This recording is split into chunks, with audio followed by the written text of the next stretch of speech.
J'ai intitulé mon sermon comme ceci, réussir dans la vie ou réussir sa vie.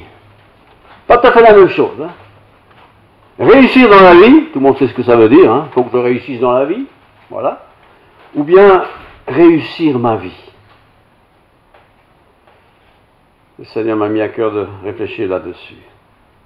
Qu'est-ce qui intéresse généralement les humains d'aujourd'hui?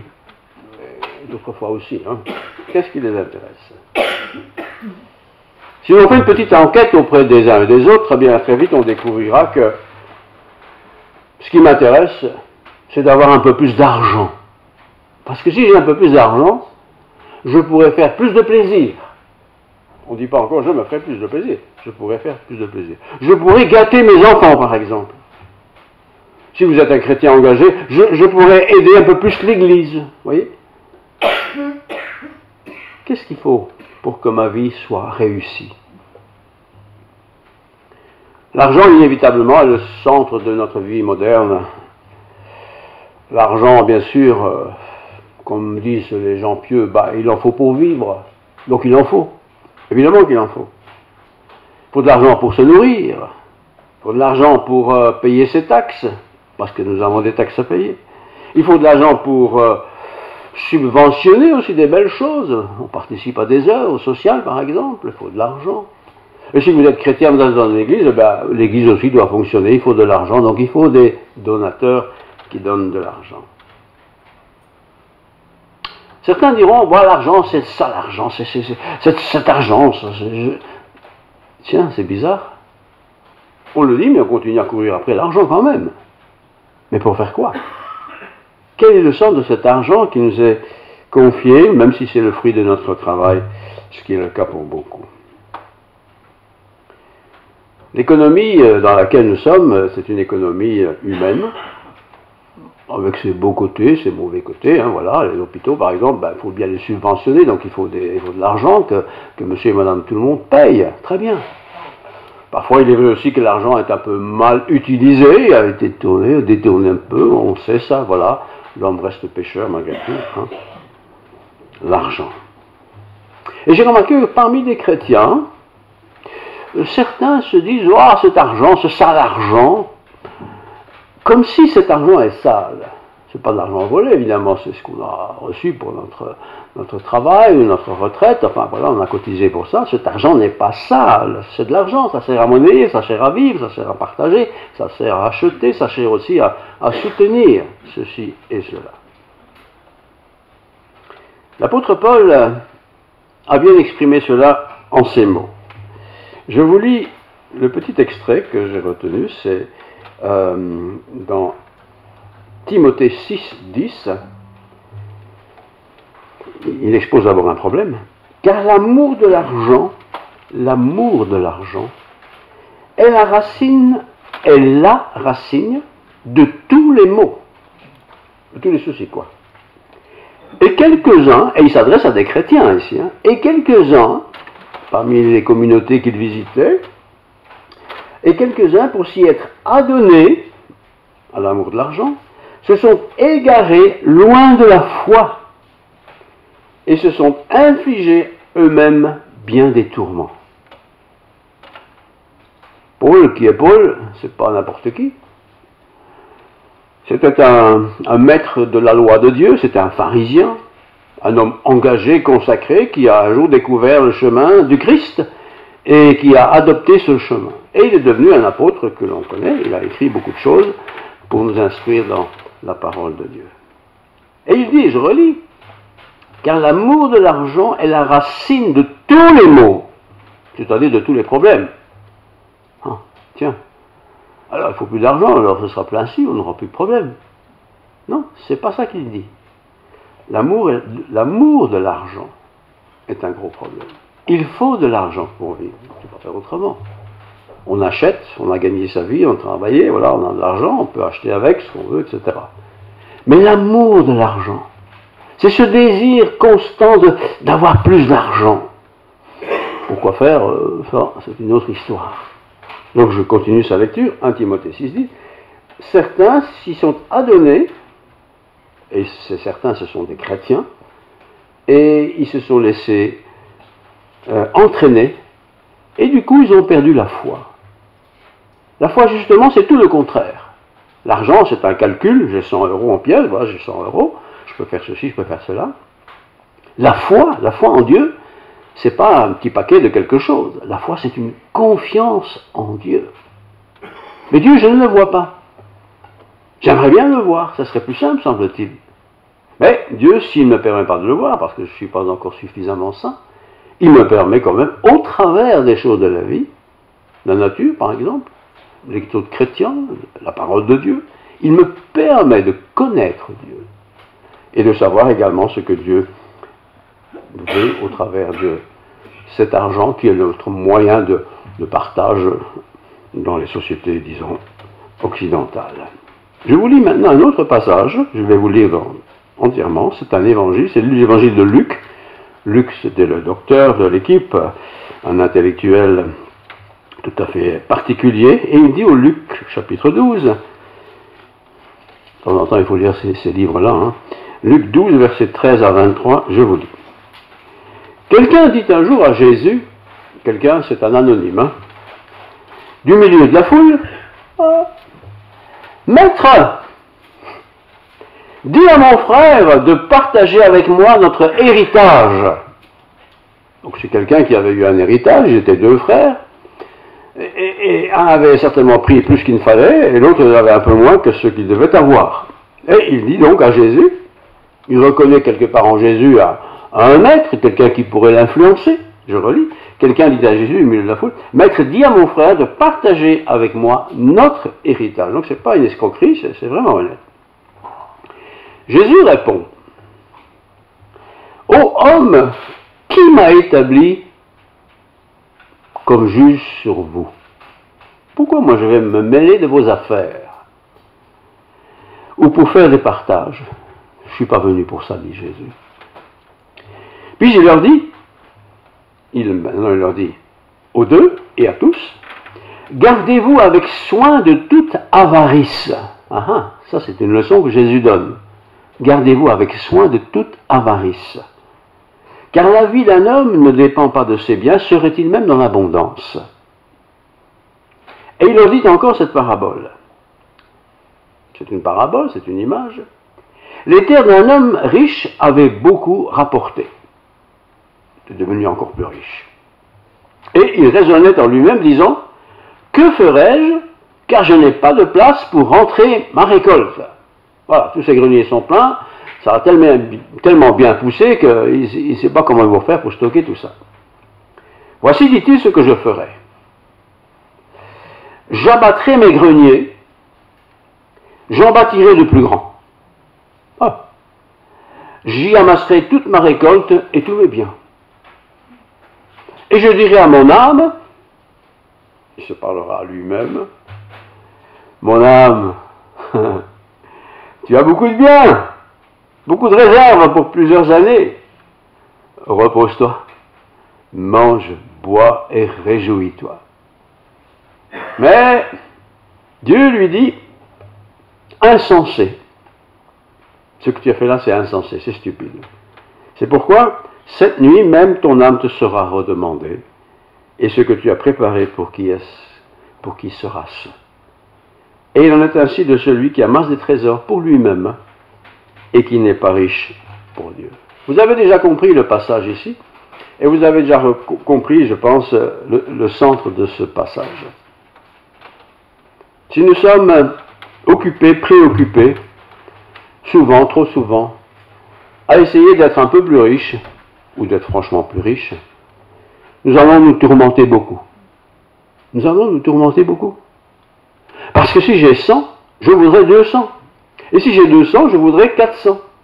Parce qu'avec 400, je sais faire plus que 200. Vous voyez, nous sommes comme ça, attachés à la recherche d'être toujours plus riches. Qu'est-ce qui fait que c'est comme ça dans nos cœurs? Notre histoire, il s'agit d'un homme anonyme. On n'a pas donné son nom. On sait que Jésus est juste. Il a cette réputation et les gens lui posent des questions parce qu'on sait qu'il est juste. Il va donner une bonne réponse. Et Jésus a donné une réponse. Pas tout à fait celle que l'homme attendait. L'homme attendait que Jésus sanctionne son frère qui n'avait pas donné la partie légale de son héritage, de l'héritage. Mais Jésus n'est pas venu pour juger nos affaires. Et c'est aussi un principe universel. C'est pas la peine d'aller demander à Dieu qu'il convainc Pierre, Paul ou Jacques ou le centre des impôts ou je ne sais pas qui de venir régler mes affaires. Chacun doit régler ses affaires. Nous avons une intelligence, nous sommes capables de compter. Voilà, je dois le faire. Et Jésus est venu pour autre chose, toujours en rapport avec l'argent.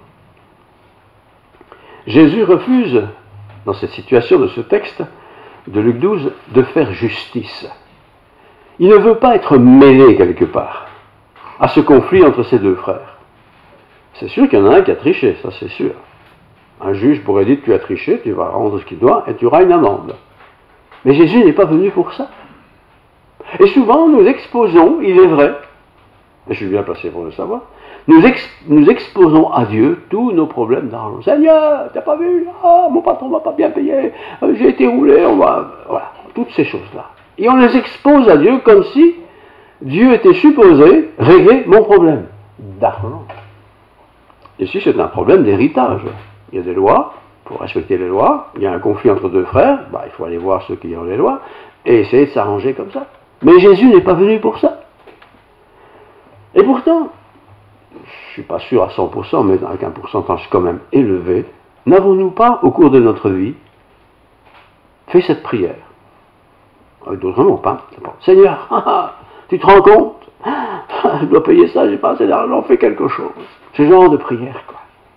Comme si Dieu, là-haut, clic, pouvait envoyer un billet de 1000 euros dans mon jardin, va, serre-toi. Nous prions Dieu souvent pour qu'il intervienne dans nos finances. Alors que, après tout, j'ai une tête, même si elle n'est pas grosse, mais j'ai une tête, je sais compter, on va tous à l'école, je sais quand même un peu gérer, nous savons tous gérer. Eh bien, si nous savons gérer, pourquoi nous faut-il toujours, quelque part, aller déranger, si je peux me permettre, Dieu, pour qu'il s'occupe de nos affaires? Ah, mon patron ne m'a pas bien payé, il n'y a pas moyen de le... Vous voyez? Ah, les impôts, ils m'ont trop pris, il faudrait qu'ils... Nous sommes comme ça. Comme si, bien sûr, on pourrait dire, mais Dieu c'est notre Père. Oui, c'est notre Père, naturellement, mais il est Dieu. Il n'est pas là pour s'occuper de nos affaires terrestres. Tu travailles, tu as un salaire, tu gères, et puis ça ira très bien. Tu n'as pas de travail, essaie d'en trouver un. Tu n'as pas encore trouvé, demande-moi, je vais peut-être t'aider, ou je vais peut-être aider quelqu'un à te guider. Ces deux personnages de notre histoire, qui sont courants en fait de compte, voilà, ils trouvent Jésus qui est de passage. Il y a une foule qui le suit, certains parce qu'ils étaient malades, d'autres parce qu'ils voulaient entendre ses discours, d'autres encore pour être dans le coup, être dans le système, mais certainement pas pour régler un conflit d'argent. Hypothèse. Si Jésus s'était arrêté, et qu'il aurait dit, ouais c'est vrai, le pauvre, il s'est fait rouler par son frère, on va essayer de régler le problème. Vous imaginez? Tout le monde aurait entendu, parce qu'il n'aurait pas été dans une cachette. Mais le lendemain, c'est pas une personne qui aurait un problème. C'est tout le monde. Parce que nous avons tous, trop souvent, des problèmes, enfin, problèmes dans le sens de conflit avec l'argent. Il nous manque toujours de l'argent. On ne gagne jamais assez. On partage trop. Ceci, cela. Jésus n'est pas venu pour régler ça. Jésus est venu pour régler les problèmes de notre âme. Et notre âme, c'est autrement plus important, la santé de l'âme, que, éventuellement, un peu d'argent que j'ai perdu pour une raison ou pour une autre. Jésus n'est pas venu pour juger, il est venu pour sauver. C'est tellement plus important. Si un jour on est invité au tribunal pour une affaire d'héritage, le juge ne va pas certainement demander, vous êtes sauvé, vous allez au ciel, au paradis, peut-être moyen de s'arranger. Non, il ne va pas dire ça. Évidemment que non. Il est occupé à s'occuper des affaires terrestres, ce qui est normal puisque c'est son travail. Il y a souvent un manque d'amour quand il y a de l'argent. Le patron me paye. C'est normal, j'ai travaillé, non? Oui, vous savez, tu as travaillé. Mais est-ce que tu as vraiment bien travaillé? Est-ce que tu as vraiment travaillé les minutes pour lesquelles tu étais engagé? Est-ce que tu n'as pas trop perdu de temps? Oui, si on se pose ces questions-là, on se dit, oui, dans le fond, l'autre fois j'ai discuté pendant 20 minutes avec mon copain, pendant ce temps-là, j'ai rien fait, quoi. Vous voyez? Faire attention. L'argent lui-même, c'est de l'argent, c'est tout. Mais l'utilisation de cet argent, c'est moi qui m'en occupe.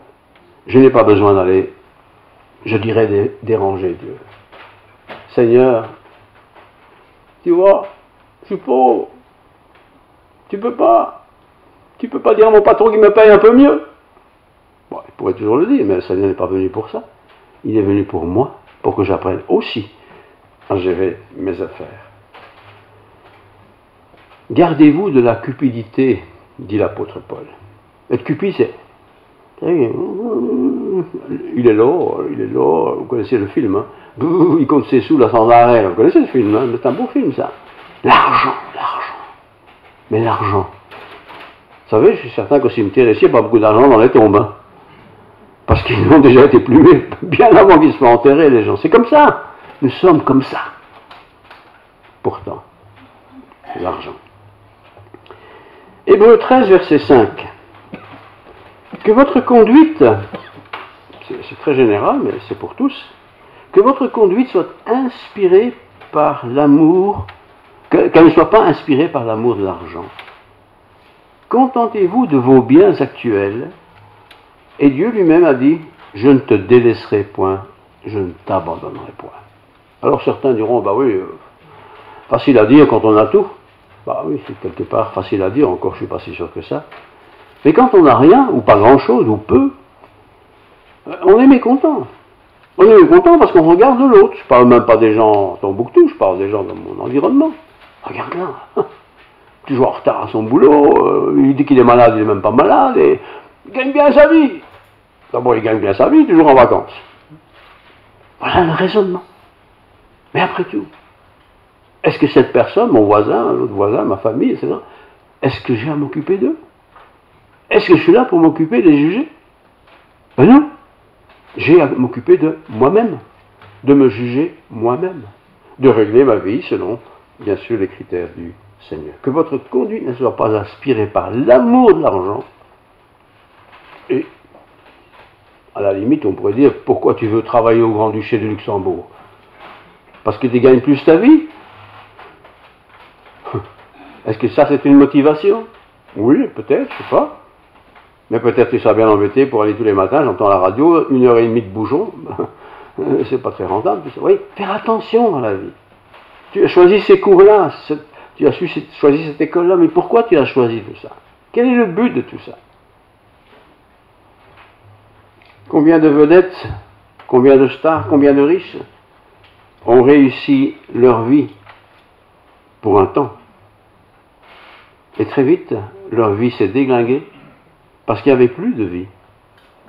Plus de vie familiale, plus de vie personnelle, tellement pris par le système que le système les dominait. Ah, ils étaient riches, ils avaient beaucoup d'argent, enfin, ils pouvaient faire beaucoup de choses. Mais leur vie de tranquillité, de sérénité, où est-elle passée? Où est-elle passée? Ah, bien sûr, le fondateur de Microsoft, Bill Gates, je ne pense pas qu'il s'ennuie beaucoup avec l'argent. Et pourtant, je le vois souvent défiler sur l'ordinateur. Parce qu'il donne des conseils aux gens, vous avez remarqué, c'est cette publicité-là, il donne des conseils aux gens pour devenir très riches en quelques jours. Hein. Je ne sais pas si c'est vrai, je n'ai jamais essayé d'ailleurs, je ne suis pas assez malin. Mais pourquoi faut-il être riche? Si on est riche, frères et sœurs, nous aurons des soucis. Parce qu'on voudra être plus riche. Et on voudra bien sauvegarder notre argent pour qu'il soit encore plus important. Déjà, si vous avez de quoi manger, dit le Seigneur, de quoi dormir, vous avez l'essentiel. Et quand on a appris à comprendre cette réalité de Dieu, si vous avez le vêtement et de quoi manger, vous êtes bien. On a compris que l'essentiel, c'est pas que Dieu veut qu'on soit des pauvres gens sans ressources, hein, mais on doit apprendre. Et on apprend ça dès qu'on est jeune, à se contenter. C'est pas se contenter, dire ben, j'ai rien, c'est tant pis, non. Se contenter dans le sens de je gère ce que j'ai. J'ai 100, je ne vais pas vivre comme si j'en avais 150. J'ai 100. Je vais respecter ça et je vais faire avec, je vais m'appliquer à gérer ma vie avec 100 ou avec 50. Jésus n'a pas négligé le problème de l'argent. D'ailleurs, Il a été vendu pour de l'argent. Hein? Mais quand il parle de sa maison, la maison de Dieu à Jérusalem, mais aussi toutes les maisons du monde, ma maison est une maison de prière. Et vous en avez fait une caverne de voleurs. Oui, à Jérusalem, c'est vrai qu'il y avait des collectes. Hein, la dîme était obligatoire. Mais quel esprit derrière cette obligation? Quel esprit pour ceux qui étaient là et qui travaillaient dans cette temple? Il y avait beaucoup de personnes qui travaillaient, qui étaient payées par les offrandes.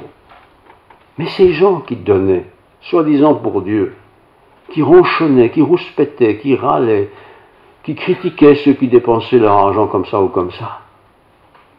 Attention, humainement parlant, on peut parfois avoir réussi, on a réussi, on a trouvé un travail, tant mieux, gloire à Dieu, pas de problème. Mais contente-toi de ce travail. Et si un jour tu as un travail plus facile, moins loin, bah profites-en, voilà, il ne faut pas te gêner. Mais ne cours pas après ça. Ne cours pas après ça, parce que la vie est courte. On a commencé à travailler, on a 25 ans, et puis à peine 25 ans, et quelques années après, on est déjà à la retraite. Il est à la retraite, il n'a pas 75 ans, je vous garantis. Hein. Bon, il est militaire, hein, il travaillait beaucoup aussi. Hein, voilà. Voilà, c'est ça. L'importance de se contenter. Je ne veux pas vous faire la leçon que tout le monde fait comme prédicateur. Il y a des gens qui ont du mal à donner. Même un euro, ils n'arrivent pas à le donner. Parce que s'ils donnent cet euro, ils n'auront pas le euro pour le petit garçon qui va aller à l'école lundi prochain. Vous voyez, c'est ce genre de raisonnement, quoi. Mais si Dieu me gâtait de cette manière-là, mais je serais en tristesse permanente. Et Dieu me donne tout. Il me donne la vie. D'abord la vie, si je devais l'acheter, hein, comment je ferais? C'est pas possible. Il me donne la vie. Et il me la donne en abondance. Ou parfois je suis malade, mais ça n'a pas d'importance. Cette vie, je l'ai en abondance. Je peux partager, je peux aimer, je peux assister, je peux faire un tas de choses. Peut-être je peux rien faire aussi. Parce que... Et puis j'ai 65 ans, c'est la pension. Ah bon, c'est tout ce que j'aurai. Et puis je meurs. Et qu'est-ce qu'on fait avec tout ce que j'ai économisé là? Moi, rien, puisque je suis mort. Les héritiers, oh, ils vont vite sauter dessus. Hein. Faire attention. Jésus n'a pas donné beaucoup d'avis là-dessus. Parce que ce n'était pas son rôle. Lui s'occupait plutôt de l'âme. Jésus, lui-même, n'était pas riche sur la terre. Il aurait pu être riche, c'est le moins qu'on puisse dire. Il aurait pu avoir des chariots qui le conduisaient avec des manœuvres qui s'occupaient de tout ça. Il aurait pu. Il aurait pu être quelqu'un qui guérissait à tour de bras, moyennant finance. Il aurait pu donner aux muets l'occasion de parler, ça aurait rapporté beaucoup d'argent. Il aurait pu donner aux aveugles de revoir. Il aurait pu faire tout ça, Jésus. Il aurait été riche. Et on pourrait dire, à la limite, il aurait pu aider la première église. Parce que les églises n'étaient pas riches, évidemment. Mais Jésus n'est pas venu pour ça. Et en cela, il a été un exemple. Voici, je vous ai donné un exemple. Faites comme moi. Pas dormir toute la journée, mais faites comme moi. Faites ce que vous devez faire chaque jour. Et le Seigneur, je cite ici, pourvoira tous vos besoins. Besoins. Pas caprices, besoins. Très important ça. Et souvent, nous mettons en enfant nos caprices. S'ils avaient une Jaguar, pourquoi faire? Pour aller chercher le pain au coin. Tu as des gens, non? Oui, on est comme ça. On est tous un peu comme ça, en fait. Mais comme nous sommes chrétiens, nous ne voulons pas rester comme cela. Le trésorier, qui était Judas, parce qu'il était trésorier, un des 12, il n'était pas très content de la manière dont Jésus parlait de l'argent. Il n'était pas content, hein. Et quand Jésus prenait de l'argent qu'il avait reçu, qu'il donnait à un pauvre, il ne se gênait pas d'aller trouver Jésus. Jésus, écoute, tu sais, samedi c'est fermé, Shabbat, il faut des sous. Hein. Je ne sais pas s'il a dit ça comme ça, mais il était comme ça. Il ne faut pas donner. Tu n'es déjà pas riche, ne donne pas. Et pourtant le Seigneur dit, donnez, et Dieu vous bénira. C'est une expérience qu'on apprend, ça. Si on ne l'a pas apprise, on ne sait pas très bien ce que ça veut dire, en fait, concrètement. Mais on l'apprend quand on est petit, quand on est enfant. Apprenez vos enfants à avoir confiance que Dieu pourvoira à vos besoins. Tiens, tu as 10 euros, Tu dois payer tes dîners à l'école, très bien. Il reste 1 euro, je te les confie. N'achète pas n'importe quoi avec. Garde-les pour une belle occasion. On apprend. Et on apprend qu'1 euro, ben c'est beaucoup d'argent. C'est la 10e partie de 10 euros que j'ai. Et puis en plus, le papa est tellement fada qu'il dit, et tu sais que tu dois donner la dîme à l'église. La dîme? Mais c'est le seul franc qui me reste. Eh bien tu apprends à donner la dîme, tu verras, Dieu bénira. C'est comme ça qu'on apprend. C'est dur, c'est difficile. Et on fait le premier pas, un deuxième pas, un troisième pas. On dit, tiens, ça va marcher. Je ne suis pas plus pauvre, je ne suis pas plus riche, mais il ne me manque de rien. C'est ça aussi, la grâce que Dieu nous donne. Alors, acte 8, verset 9, ici c'est un peu contrastant, hein, mais dans la Bible, il y a toujours tout et son contraire pour bien expliquer les choses. Acte 8, verset 9, nous sommes ici en présence d'un magicien. Voilà, voilà. Et il est dit de lui, acte 8, 9, il y avait auparavant dans la ville un homme nommé Simon. Il y a un Simon parmi nous. Hein. Je n'ai pas de Simon? Non, ça va, tranquille alors. Qui se donna pour un personnage important, hein, exerçait la magie et provoquait l'étonnement du peuple et de la Samarie. Voilà quelqu'un qui a bien réussi.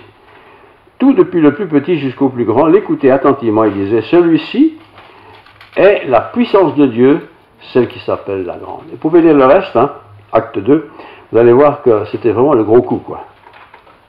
Il a dû apprendre, par une sanction de Dieu, comment Dieu voyait les choses. Oui, tu es doué, tu as du talent, tu gagnes bien, mais qu'est-ce que tu fais, toi, pour ton prochain? Qu'est-ce que tu fais pour ton prochain? Je n'oserais pas critiquer Bill Gates parce que je ne suis pas Bill Gates, et puis ça ne m'intéresse pas non plus d'ailleurs. Mais Bill Gates, il paraît qu'il est très généreux. On pourrait dire, bah oui, tout ce qu'il gagne. Oui, peut-être, mais enfin, il n'est pas obligé d'être généreux, hein, mais il l'est. Et nous aussi, parfois, nous ne sommes pas des riches. Pas de riches ici, je pense. Mais on a ce qu'il faut. Mais de temps en temps, faites un geste. Pas un geste de pitié, mais un geste d'amour. Tout simplement. Voilà, je veux t'aider, je veux t'encourager. Des gens guéris, il y en a. Des gens lépreux, il y en avait à l'époque de Jésus. Des sourds, il y en avait. Des muets, il y en avait. Des aveugles, il y en avait. Mais il n'y avait pas de système social. Il fallait aider ces gens. Et Jésus n'a jamais manqué d'aider l'un ou l'autre. Acte 8, il voulait investir une partie de son argent dans le livre des Actes que je viens de lire. Et qu'est-ce que dit Dieu? Que ton argent périsse avec toi. Il pensait que en achetant un miracle ou deux que Dieu ferait pour cette personne au vu de tous, lui serait un privilégié. C'est pas comme ça que ça va. C'est d'ailleurs pour ça que l'Écriture dit que ta main gauche ne sache pas ce que donne ta main droite. On n'est pas là pour claironner. Dieu n'a pas besoin de ça. Il donne comme il veut. Il nous donne la vie et il nous donne la vie en abondance, y compris la vie éternelle.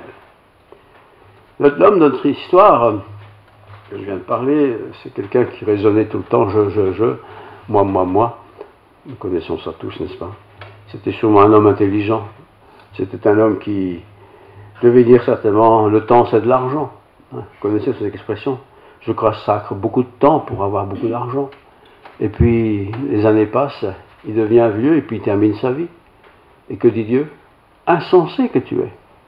Tu as mis tout ça à la banque X ou Z du Grand-Duché qui t'a rapporté quoi? Pas grand-chose, parce que maintenant tu vas mourir. Et qu'est-ce que tu as fait dans ta vie?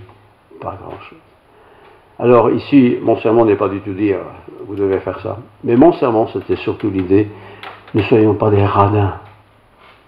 Il faut travailler pour gagner sa vie. C'est déjà pas facile. Hein?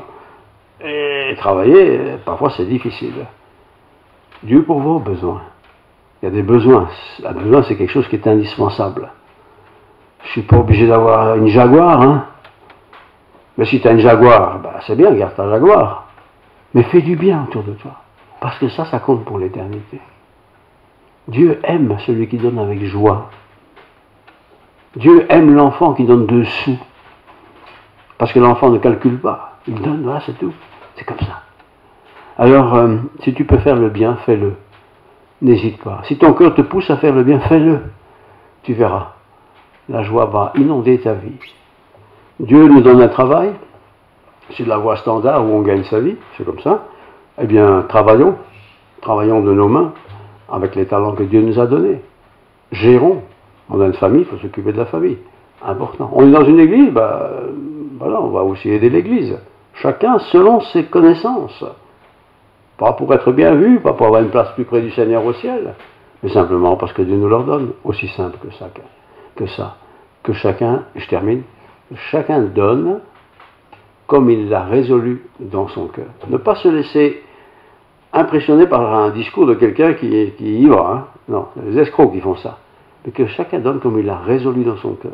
Aujourd'hui, j'ai un tel âge, j'ai compris ça, très bien. Dans un an, tu auras un an de plus, tu auras peut-être vécu quelque chose de plus, tu changeras, tu as de la trappe, peut-être. Fais-le. Et n'oublie pas de faire le bien. Pas seulement aux autres, mais aussi aux ceux de ta famille, ton père, ta mère, tes enfants, ceux qui sont dans le besoin. Dans le besoin, ça ne veut pas dire qu'il va faire la fête avec, c'est pas ça qu'il faut pourvoir. Mais pourvoir aux besoins, à ce qu'on a besoin, c'est ce qui est vital. Voilà.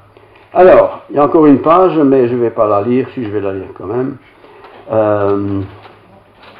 Non, je ne la lis pas? Non, ben ça va. J'avais noté ici 2 façons d'être riche. Bon, je vais le dire quand même. Hein. Riche aux yeux des hommes ou riche aux yeux de Dieu. J'ai bien fait de dire parce que c'est quand même ça l'essentiel. Être riche aux yeux de Dieu, c'est pas que j'ai 15 maisons, c'est que j'ai fait beaucoup de bonnes œuvres. Riche aux yeux des hommes, ça c'est que j'ai fait beaucoup de choses pour que ce qui soit vu. C'est pas le cas, et il ne faut pas qu'il en soit ainsi. Que Dieu nous bénisse tous. Prions. Seigneur, merci pour ta parole, un sujet qui n'est pas facile. On n'est pas là pour parler d'argent, mais c'est un sujet qui fait partie de ta vie. Et cette personne qui a interpellé Jésus lors de son pèlerinage sur terre a osé lui demander, et tu as répondu. Merci pour cette réponse que tu as donnée à cet homme et à nous aujourd'hui. Nous voulons nous inspirer de l'Évangile. Nous voulons nous inspirer des épîtres aussi qui parlent de ces sujets. Nous voulons nous inspirer pour que nous puissions marcher dans tes voies, que nous puissions faire les choses avec joie, sans regret, sans tristesse, mais aussi sans contrainte. Seigneur, merci. Merci pour mes frères et sœurs ici présents. Nous allons rentrer chez nous bientôt. Garde-nous chacun sur la route, bien sûr, et que nous puissions passer une semaine bénie dans ta grâce. Que nous puissions ne jamais t'oublier, ne jamais oublier les gens de la misère, ne jamais oublier aussi ton Église dans laquelle nous sommes. Que la grâce de Dieu, la paix du Christ Jésus et la plénitude du Saint-Esprit soient sur nous tous. Amen. Amen.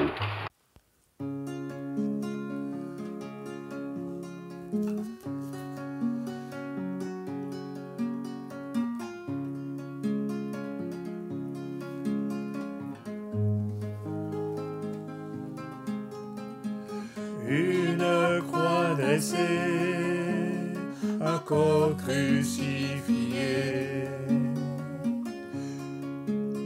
sur la terre des hommes, rude châtiment pour un innocent condamné pour avoir trop aimé. Donnez-moi 1000 voix, donnez-moi 1000 voix pour crier toute la vérité. Car sur la croix, le Sauveur, le don de l'Éternel, mourait pour nous ouvrir le ciel.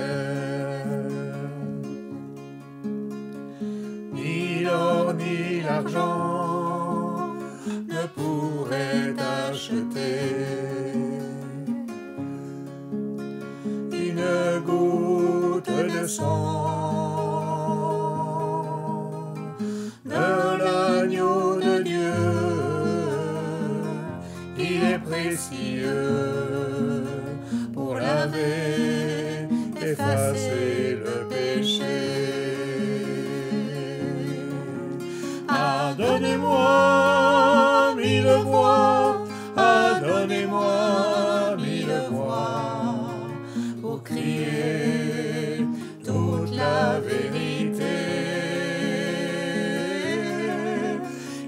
sur la croix, le Sauveur, le don de l'Éternel, mourait pour nous ouvrir le ciel.